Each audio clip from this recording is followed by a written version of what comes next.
The Vorthan fleet hung in space like dark metal vultures around Kepler Station. 3 months had passed since Admiral Krexthan first brought his warships to this distant mining colony. His massive flagship, the Doomclaw, cast shadows over the smaller human outpost that sparkled with failing energy shields. Inside Kepler Station, Commander Una Lee wiped sweat from her forehead as she moved between control panels. The air recyclers were working overtime, and the smell of burnt circuits filled the corridors. Her uniform, once crisp and blue, now bore stains from weeks of constant repairs and sleepless nights. "Commander, we've got another breach in Sector 7, called out Ensign Hyo Jin from across the command center. Her young face showed the strain of the endless siege. Dark circles under her eyes told the story of too many emergency shifts and too little rest. Una rushed to the tactical display, where Lieutenant Jiho Park stood hunched over glowing screens.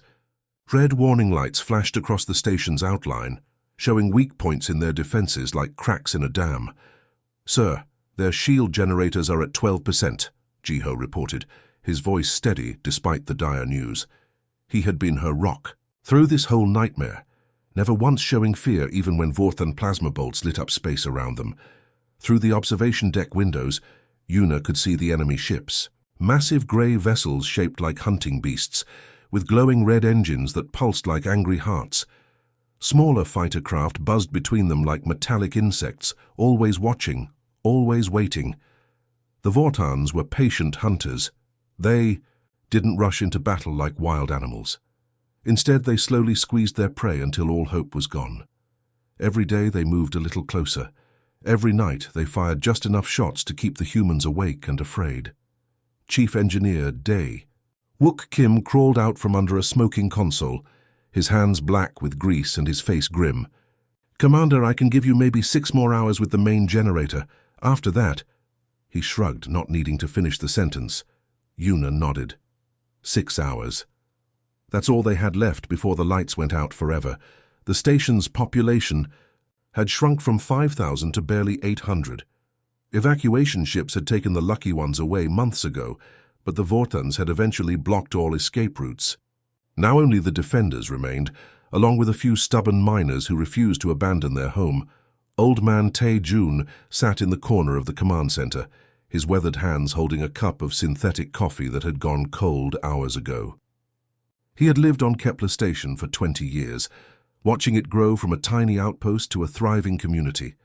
His granddaughter had been on one of the last evacuation ships, and he had chosen to stay behind to help defend what he had spent his life building. "Commander," whispered Communications Officer Nari Cho, "I'm picking up chatter from their fleet. They're preparing for something big." Through the speakers, alien voices buzzed and clicked in the Vorthan language. The translation software couldn't catch everything, but words like final assault and total victory came through clearly enough. Una closed her eyes for a moment. She thought about Earth, green and blue and beautiful, spinning somewhere far away. She thought about her family, probably sleeping peacefully while she faced death among the stars. She thought about all the brave people who had stood with her during these terrible months. When she opened her eyes again, her resolve was iron hard. "All stations, prepare for incoming attack," she announced over the station's communication system. "This is not a drill. All civilians to emergency shelters, all defense teams to battle positions." The command center erupted into controlled chaos. People ran to their posts, checking weapons and shields one last time. Red alert sirens wailed through the corridors, a sound that had become as familiar as breathing over the past 3 months. On his flagship, Admiral Krexthan watched the small human station through his command chamber's viewing portal. His reptilian features showed something that might have been respect. These humans had fought longer and harder than he had expected. Most species surrendered after a few weeks of siege, but respect would not save them. "Open a channel," he ordered. His communications officer, a thin Vorthan with pale green scales. The channel crackled open, and Krexthan's voice boomed across space to the human station. "Commander Una Lee, you have fought with honor, but your time has ended. Surrender now and we will show mercy to your people." In the command center, all eyes turned to Una. The weight of 800 lives pressed down on her shoulders. She could save them all with just one word. All she had to do was give up, and the killing would stop.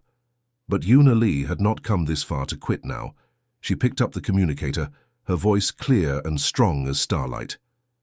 "Admiral Crexton, I have a message for you and your entire fleet." She paused, looking around at her brave crew, at old Tae Jun with his cold coffee, at young Hyo Jin with her tired eyes, at faithful Ji-ho Park standing ready at his post. Never.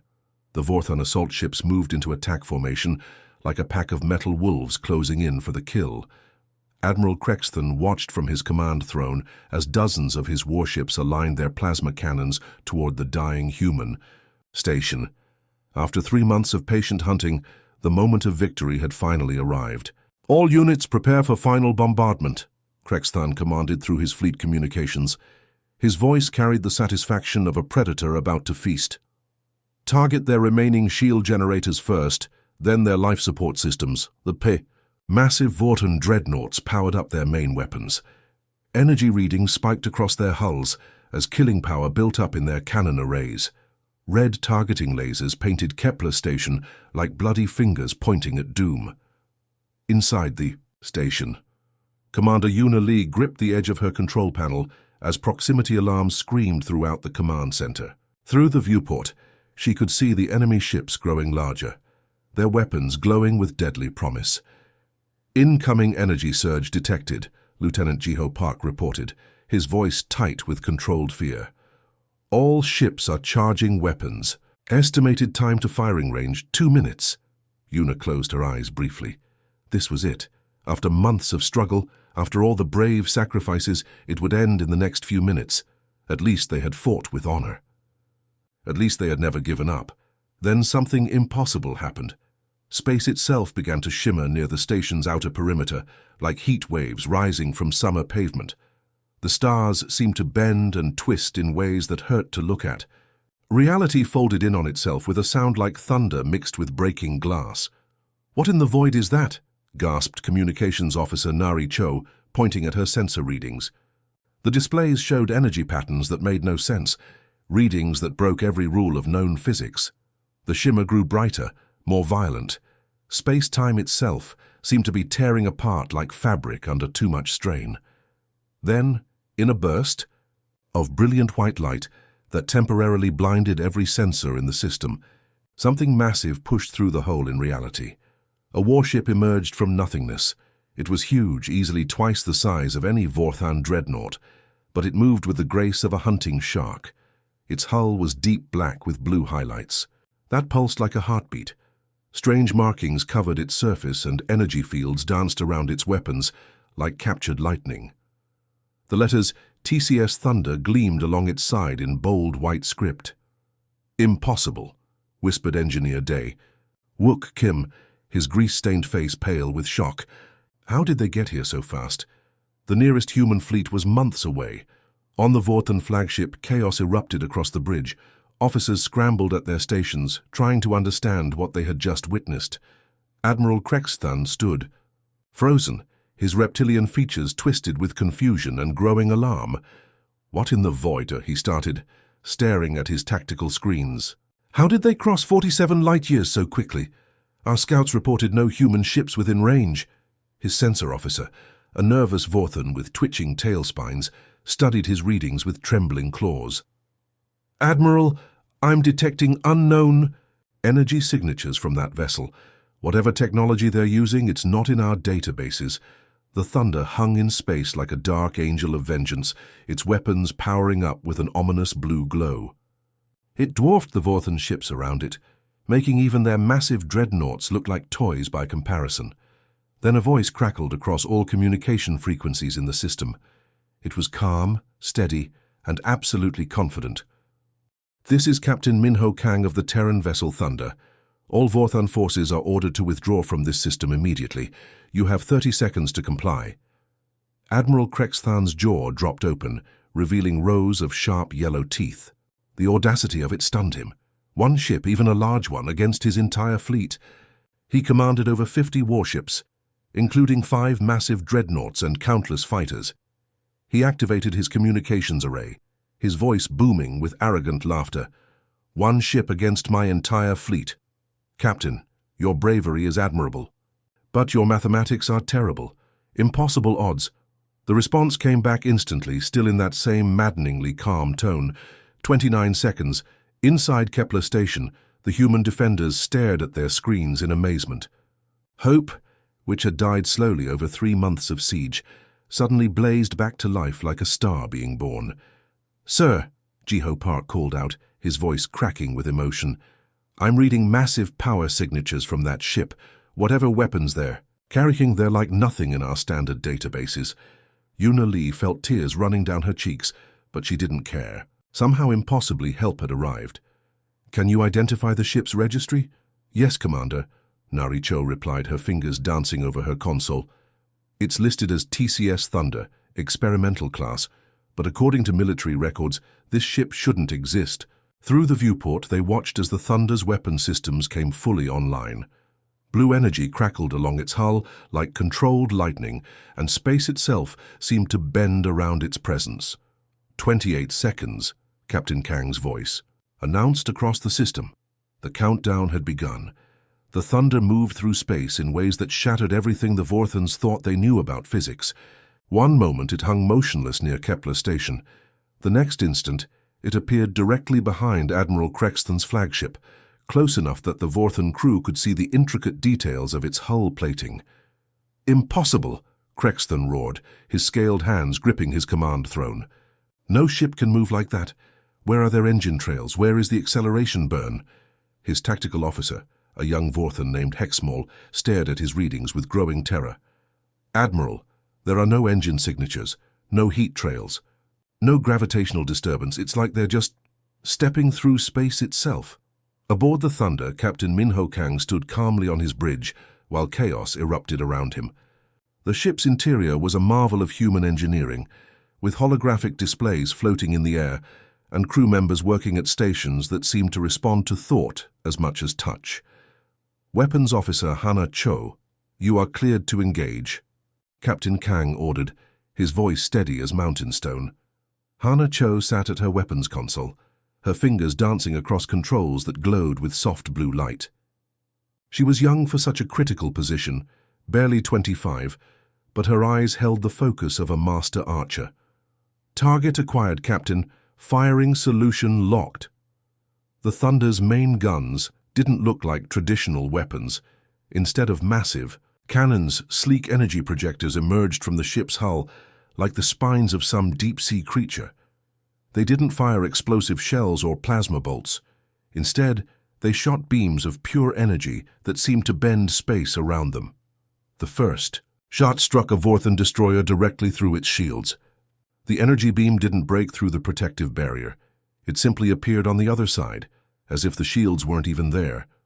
The destroyer's hull cracked open like an egg, atmosphere streaming out in crystalline clouds. "What kind of weapons are those?" gasped Crexton as he watched his ship die. "How did they bypass our shields?" Before anyone could answer, the Thunder vanished again. Reality twisted around the massive warship like water around a stone, and suddenly it materialized 3 kilometers away, perfectly positioned to attack another group of Vorthan vessels.